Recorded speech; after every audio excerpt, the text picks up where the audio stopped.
Okay, Mr. Grover, I went to talk to Hugo again yesterday morning, Thursday morning. Today is Friday morning. And again, this is the blue streamline for Fish and Game.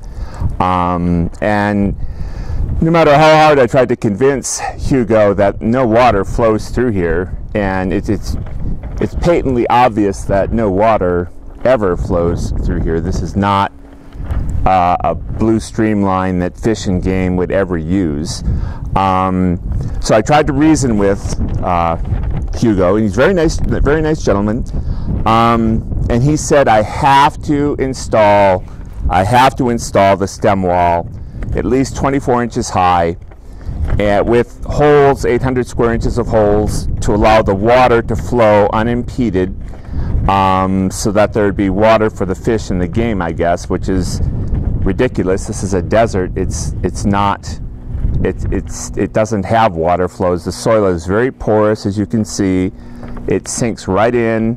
That's how my well is dug 125 feet down, and the reason I can get water at that depth is because it's porous soil, and the water, if there is any, it puddles up at the gate, and that's about it. And I showed you that in the last video. This is the garage. Oh, and I redid the original design with much more exacting specifications, showing much more detail, and I'll include that in the email along with the link to this video. And that's what Hugo wants. And I did email it to just one engineer, and I talked to him, and he wants $10,000 to do a full redesign, even though I've already designed it. It's basically an extension of the existing design. And I'm disabled. I was disabled from a tetanus vaccine. Very severe neurological damage in my gut. I'll never be the same. And I don't want to get into how that cripples me, but it's messy. And I'm trying to find an inexpensive place to live, and this is relatively inexpensive, but I want to protect my vehicles as well. And so I don't have $10,000 to spend for an engineer to do a total redesign.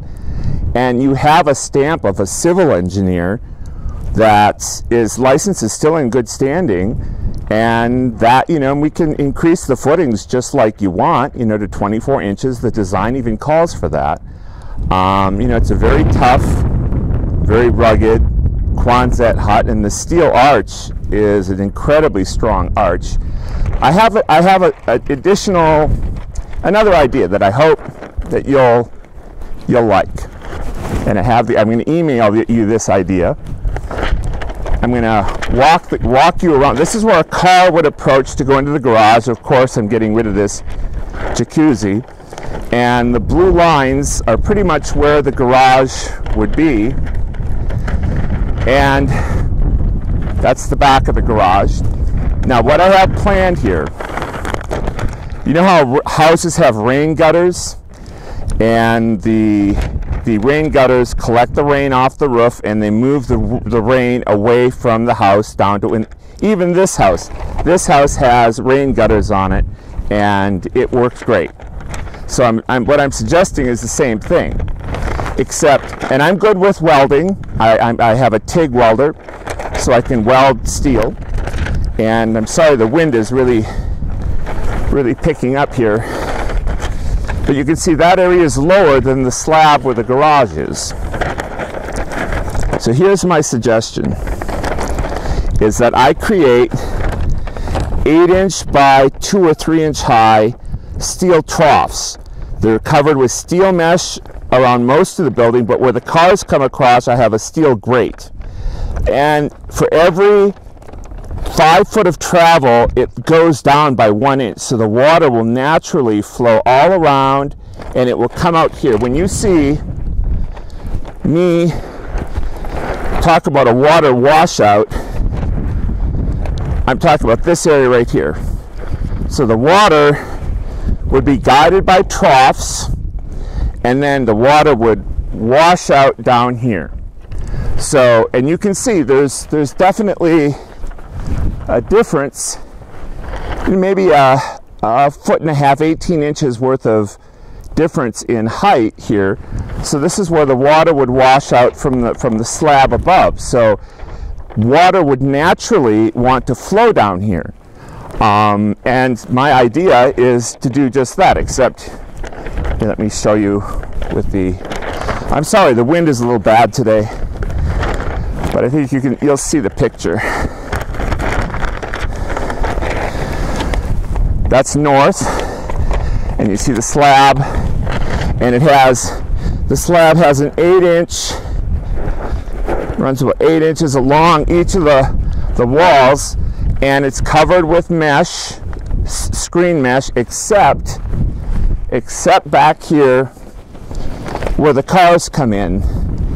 Then it would be a metal grate, but the rest would be steel mesh, and it would all be, carefully managed so that it went, for every 5 feet it dropped an inch, every 5 feet dropped an inch, in a slow fashion, such that when water came towards the garage, it would fall into the trough and it would be redirected to a very ideal washout right here, which goes down maybe even 2 feet.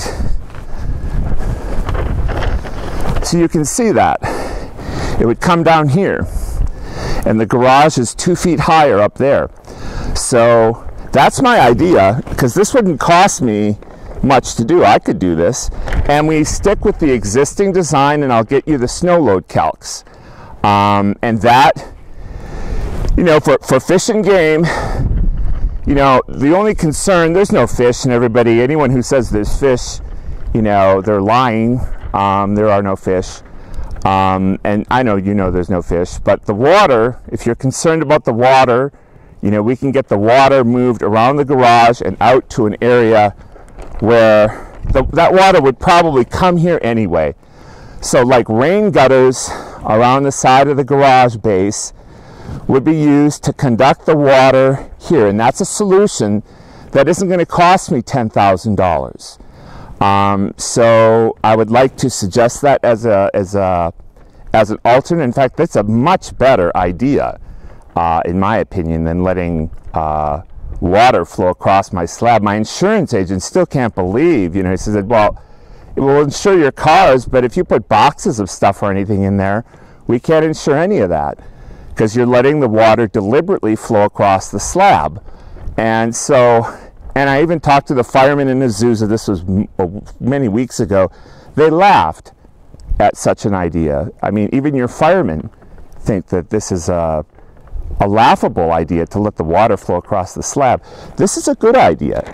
This is a good idea. This like rain gutters on a house, it basically moves the water out, and there's mesh over the top to keep debris or leaves or whatever from getting into the troughs.